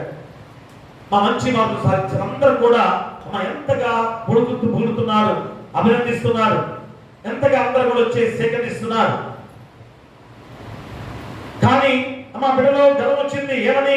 అయ్యా నేను బాగా చదువుకున్నాను, మంచి మార్కులు సాధించానని అనుకోవచ్చు కదా. కానీ ఒకసారి ఆలోచన చేసుకుంటే మరి ఈ బిడ్డ ఇంత గొప్పవాడు కావాలంటే ఎవరు ఉన్నారు వెనక? ఎవరున్నారు? అతని యొక్క తెలివి ఆయన ఉండొచ్చు కదా, తర్వాత తల్లిదండ్రులు ఉండొచ్చు, మా తర్వాత గురువు ఉండవచ్చు, తర్వాత అతని యొక్క అభ్యాసాన్ని చేసే ప్రతి విషయంలో కూడా మా చాలా చాలా చాలా విషయాల్లో అతనికి ఎంతో మంది సహకరించారు. కాబట్టి అయ్యా నా తెలివే నాకన్నా నాదే, నా యొక్క శక్తియుక్తుల చేత, నా జ్ఞానం చేత నేను ఎంత గొప్పగా విజయం సాధించాను అంటే మరి గురువుగా పాఠాలు చెప్పిన మాస్టర్ గారు ఏమైపోవాలి? మా తల్లిదండ్రులుగా మంచి నేర్పించిన తల్లిదండ్రులు ఏమైపోవాలి కదా. అంటే ఒక్కసారి ఆలోచన చేసుకోవాలి. అందుకనే ఇదంతా కూడా మరి ఉపాధ్యాయుల బోధన కానీ, ఆరోగ్యం కానీ, అవకాశాలు కూడా ఎన్నో విధానాల్లో అతనికి ఉన్నాయి. కాబట్టి అతను అంత గొప్పవాడిగా మార్చగలిగే గొప్ప విధానం. కాబట్టి ఇప్పుడైనా మనం గుర్తు చేసుకోవాలి, నేను సాధించాను అని కాకుండా దేవుని కృప నన్ను ఇంతవరకు నడిపించింది అని చెప్పేవారిగా మనం ఉండాలి. ఏమనాలి? ఆ బిడ్డ అన్ని మార్కులు సాధించిన అబ్బాయి ఏమనాలి?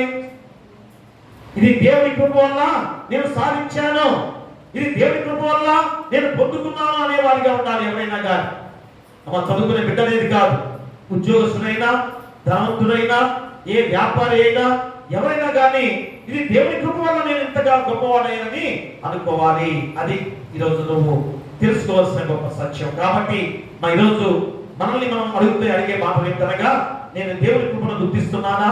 ఖచ్చితంగా మనం ఆలోచన చేసుకోవాలి. మా దేవుని కృపను గుర్తిస్తున్నానా? దేవుడే ఈ కృప ద్వారా నన్ను ఇంతగా దీవించాలనే మాట మనం అందరం కూడా ఆలోచన చేసుకోవాలి. కాబట్టి ఎప్పుడైనా కానీ మన నీతి పరిమితమైనది, దేవుని కృప అపరిమితమైనది అనేది గుర్తు చేసుకోవాలి. అంటే మన నీతి పరిమితమైనది, కానీ దేవుని కృప అపరిమితమైనది అనేది ఈ రోజు ఆలోచన చేసుకోవాలి. ప్రియ యేసు నిర్మించితివి ప్రియమార నా హృదయం, ప్రియ యేసు ప్రియమార నా హృదయం, ముదమారవతి కరుణా హృదయాంతరంగమునా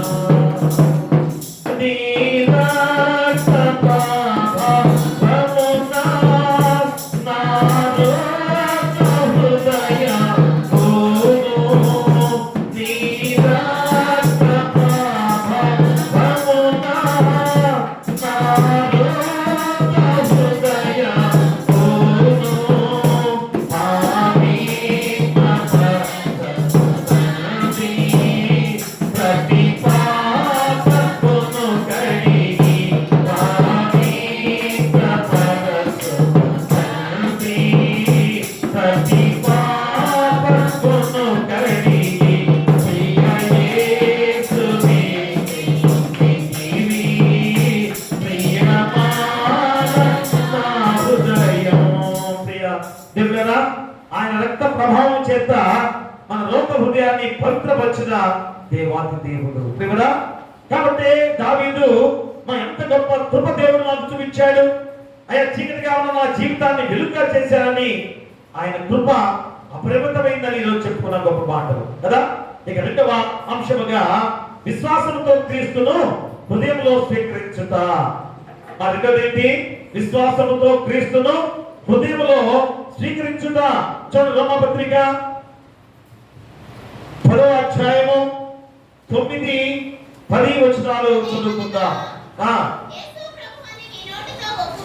అదేమనగా యేసు ప్రభువుని నోటితో ఒప్పుకొని దేవుడు మృతుల్లో నుండి ఆయనను లేపనని నీ హృదయమందు విశ్వసించిన యెడల నీవు రక్షించబడదువు. ఏలయనగా నీతి కలిగినట్లు మనుష్యుడు హృదయంలో విశ్వసించును, రక్షణ కలిగినట్లు నోటితో ఒప్పుకొనును. చూడండి, ఇక్కడ క్రీస్తు ఎవరు అనే ఆ ప్రశ్నార్థకంగా ఈరోజు మనం అనుకునే విధానం కదా. అలాంటి వారికి అపొస్తలుల పౌలు ద్వారా ఎంత గొప్ప మాటలు ఈరోజు మనకు గుర్తు చేస్తున్నాడు. చూడండి, అక్కడ 4వ వచనంలో కూడా చదవండి. విశ్వసించు ప్రతి వారికి నీతి కలుగుటకై క్రీస్తు ధర్మశాస్త్రమునకును సమాప్తి అయి ఉన్నాడు. ప్రియులా, చూడండి, క్రీస్తు ఎవరు అనే ప్రశ్నార్థకమైన మాటకి అపోస్తలుడైన పౌలు చెప్పే గొప్ప మాట ఏంటనగా ఖచ్చితమైన మాట, విశ్వసించు ప్రతి వానికి నీతి కలుగుటకై క్రీస్తు ధర్మశాస్త్రమునకును సమాప్తి అయి ఉన్నాడు. అమ్మ, ధర్మశాస్త్రము ఏం చెబుతుంది? నీ తప్పు చూపిస్తుంది. మా ధర్మశాస్త్రం ఏం చెబుతుంది? నీ తప్పును వేరెత్తి చూపిస్తుంది. అయ్యా, నువ్వు తప్పు చేస్తున్నావు, జాగ్రత్త అని చెబుతుంది. కానీ నీలోంచి తప్పు ఎలాగ తొలగింది? నీలో పాపం ఎలాగ తొలగింది? నీలోంచి పాపం ఎలాగ తొలగించబడింది ఆలోచన చేసావా?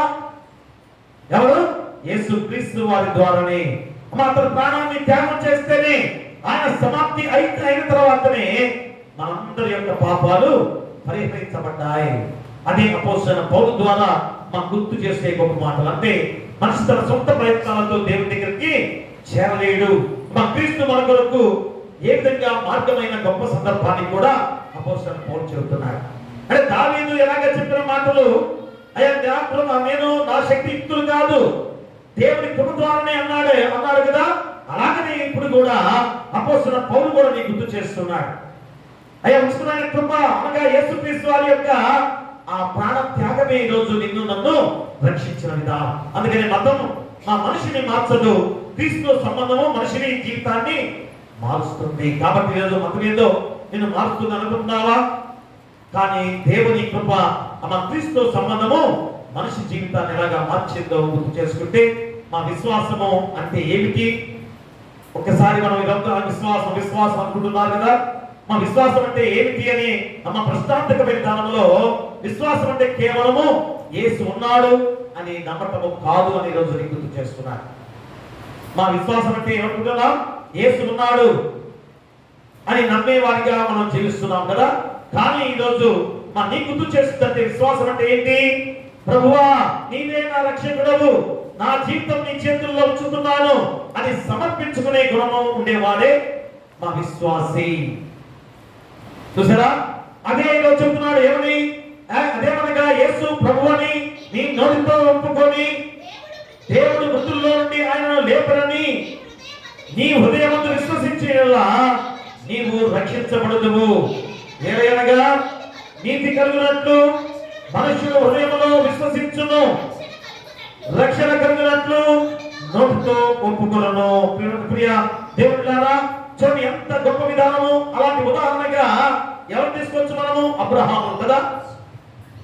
మా అబ్రహాము దేవుడంటే గొప్పవాడని తెలుసుకున్నాడు, మా విశ్వాసే. కానీ అతను ఎలాంటి గొప్ప కార్యం చేశాడనగా, ఓ అబ్రహామా, నీవు నీ దేశాన్ని, నీ బంధువులను, నీ ఆస్తిని, ఐశ్వర్యాన్ని విడిచి నేను చూపించు దేశానికి వెళ్ళమన్నాడు.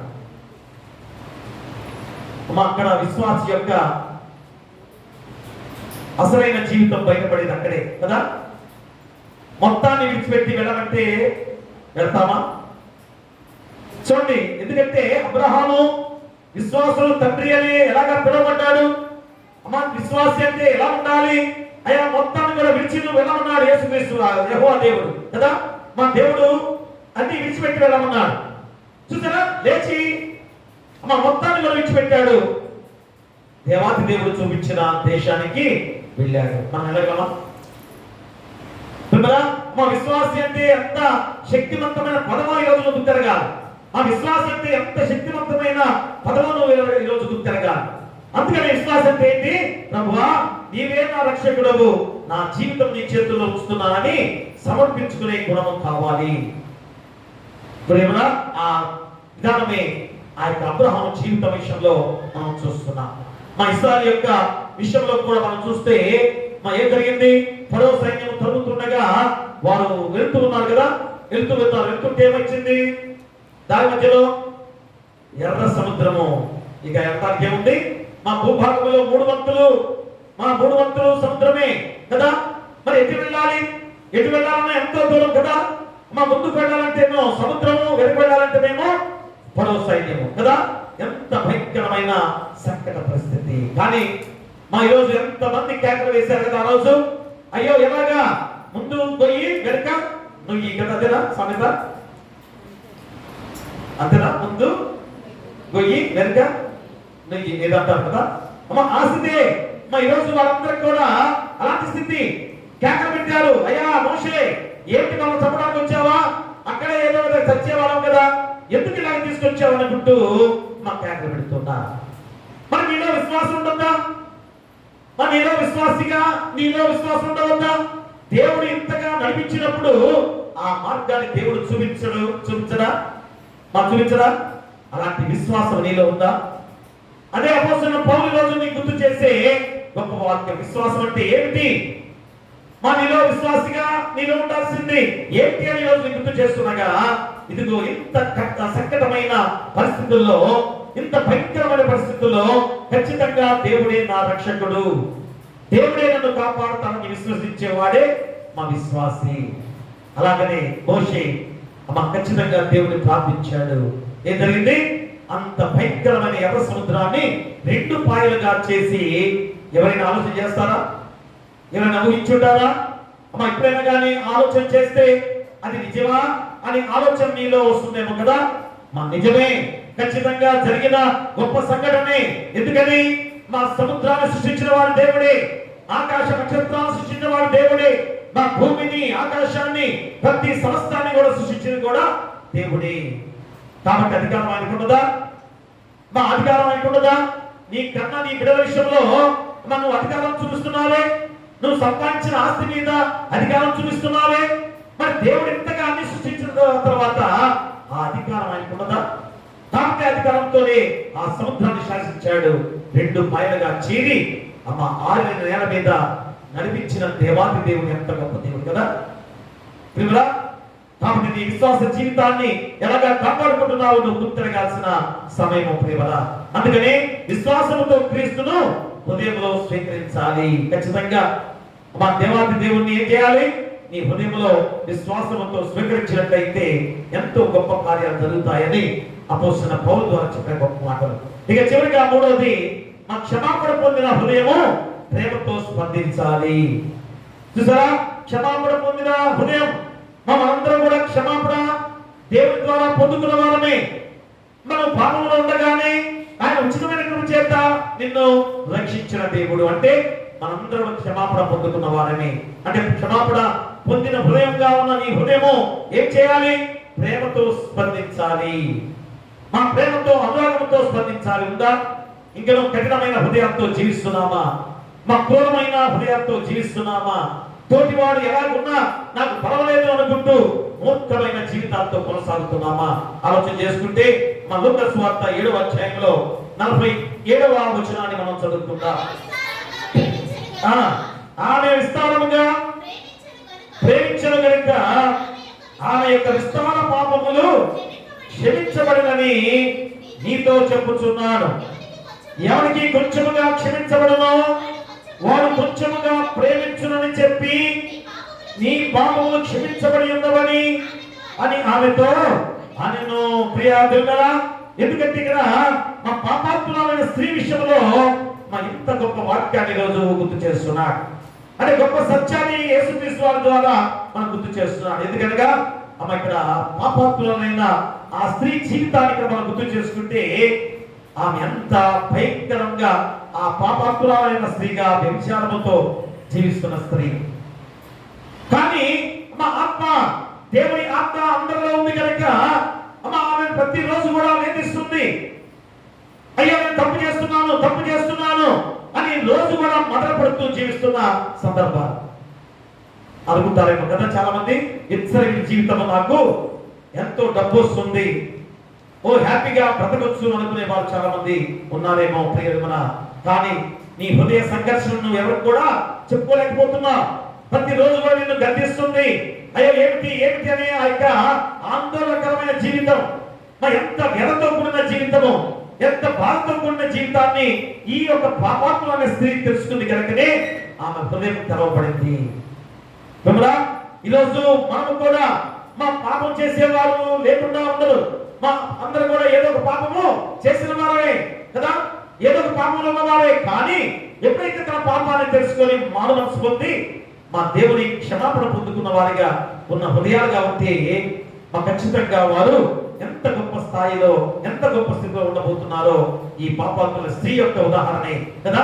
మరి అక్కడ ఏం జరిగింది? అక్కడ చూడండి 36వ వచనంలో, పరిసయ్యులలో ఒకడు తనతో కూడా భోజనం చేయవలనని ఆయన అడిగాను.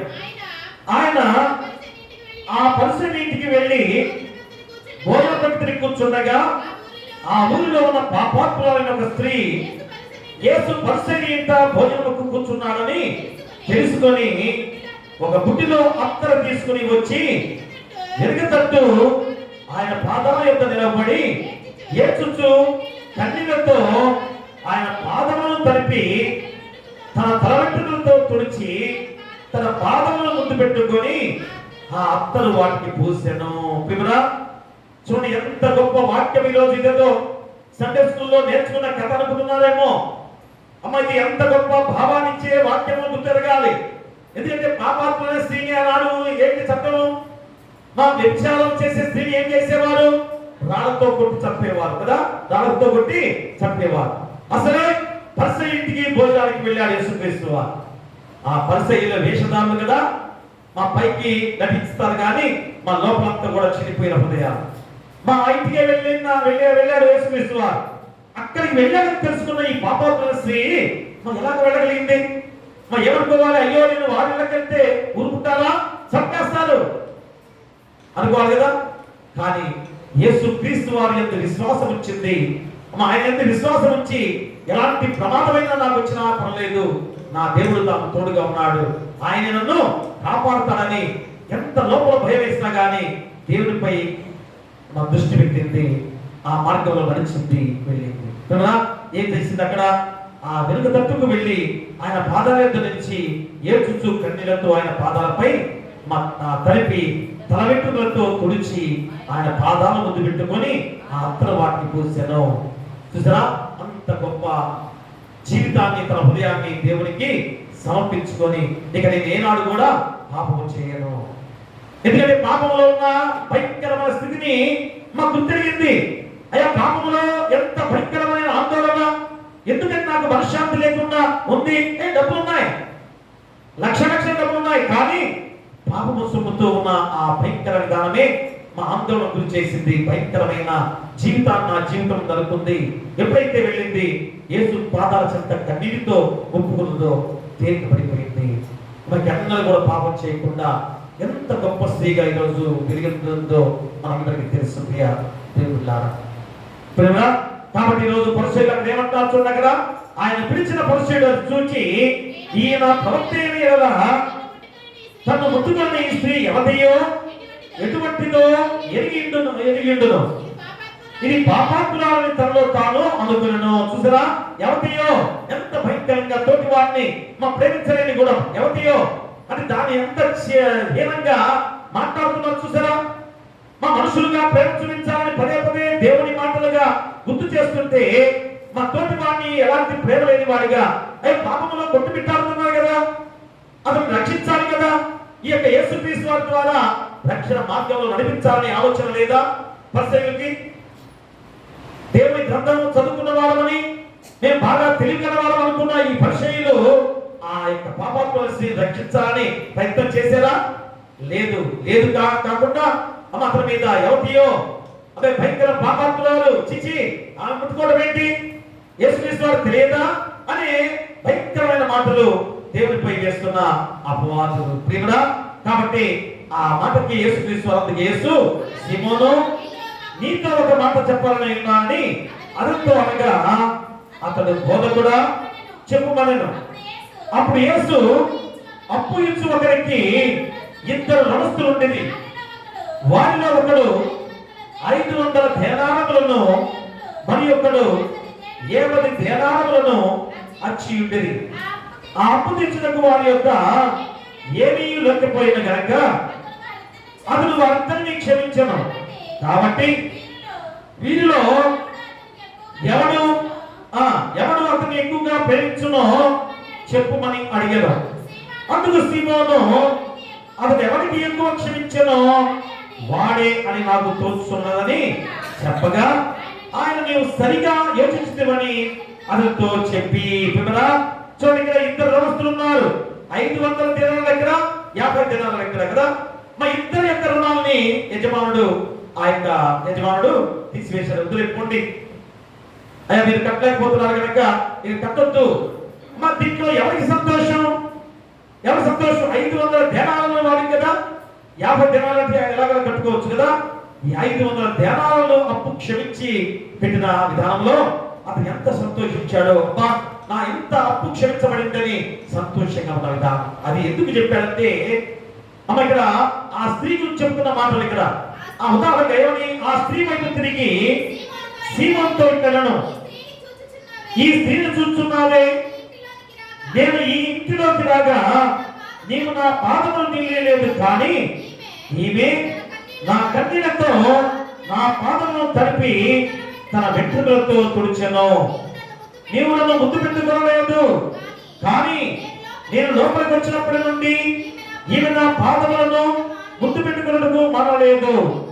నువ్వు నేనుతో నా తల అంటలేదు, కానీ ఈమె నా పాదములకు అత్తర పూసెను. పిల్లరా, ఎందుకని ఈ మాటలు? ముద్దు పెట్టుకునే ఆచారం ఎక్కడ?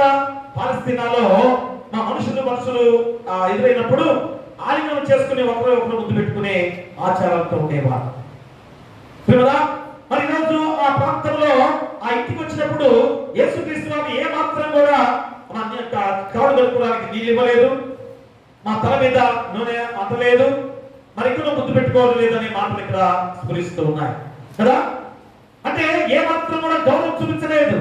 అతిథి గౌరవం చేయాలి. యేసుక్రీస్తు వారు అంటే దేవుడి కుమారుడు కాదు. అక్కడ మన తోటి వారిని ప్రేమించే గొప్ప విధానంలో, గౌరవించే గొప్ప విధానంలో చేయలేదు. కానీ ఈ పాపాత్ములు అనే స్త్రీ మరి ఎంత గొప్పగా తన కన్నీటితో తన పాదాలు కడిగి, తల వెంట్రుకలు చాలా ప్రాముఖ్యమైనది కదా.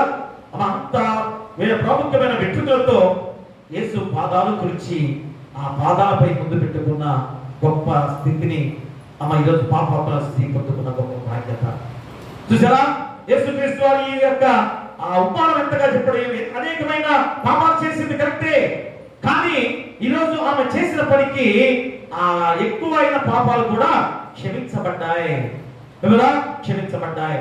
ఆ గొప్ప మాటలే ఆ ఉపమానం ద్వారా చెప్పడానికి గొప్పగా. అందుకనే ఎవరిని కొంచెముగా క్షమించబడునో వారు కొంచెముగా ప్రేమించునని చెప్పాను.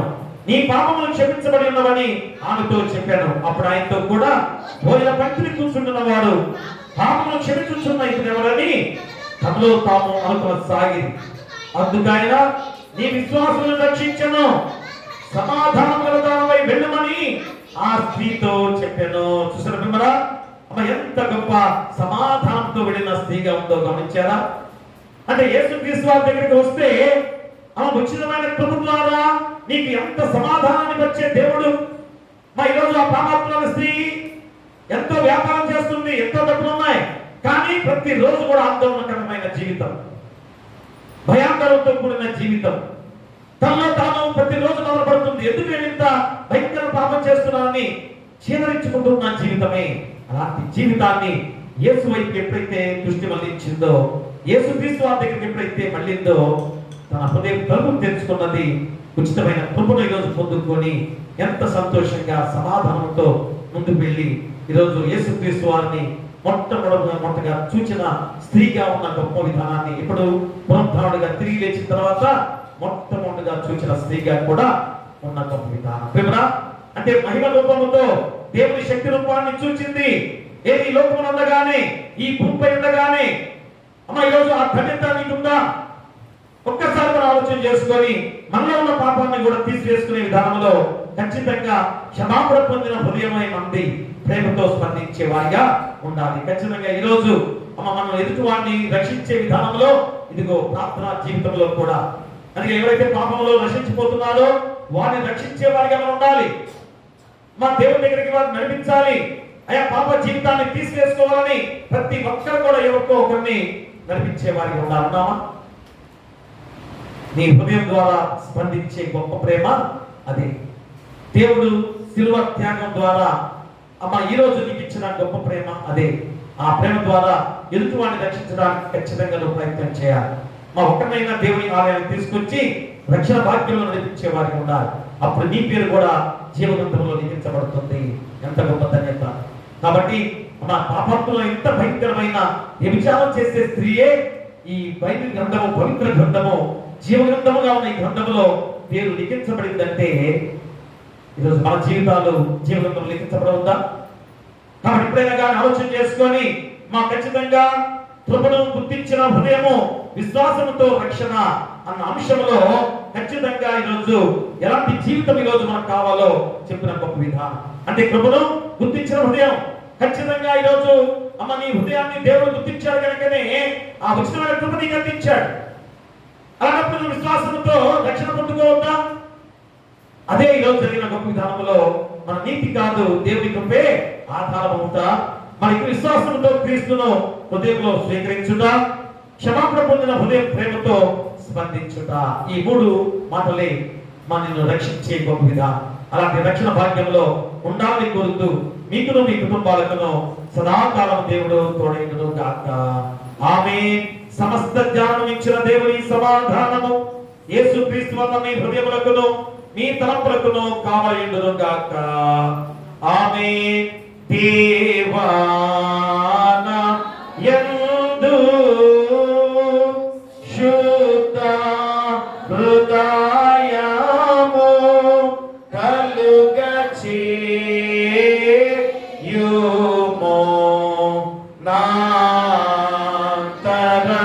నాంతరంగములో స్థిరమైన మనస్సును ఘనముగా పుట్టించుము. నీ సన్నిధానములో నుండి నన్ను త్రోసివేయకుము. నీ పరిశుద్ధాత్మను నా యొద్ద నుండి తీసివేయకుము. నీ రక్షణనంగా మోనకు మరలా పుట్టించుము. సమ్మాటి గల మనసు కలుగచేసి నన్ను దృఢపరచుము. దయచేసి కూర్చోండి. కృతజ్ఞత కానుక మొక్కుబడి కానుక తెచ్చిన వారు ఉంటే మరి ముందుకొచ్చి దేవుని ఆశీస్సులు పొందుకోవాల్సి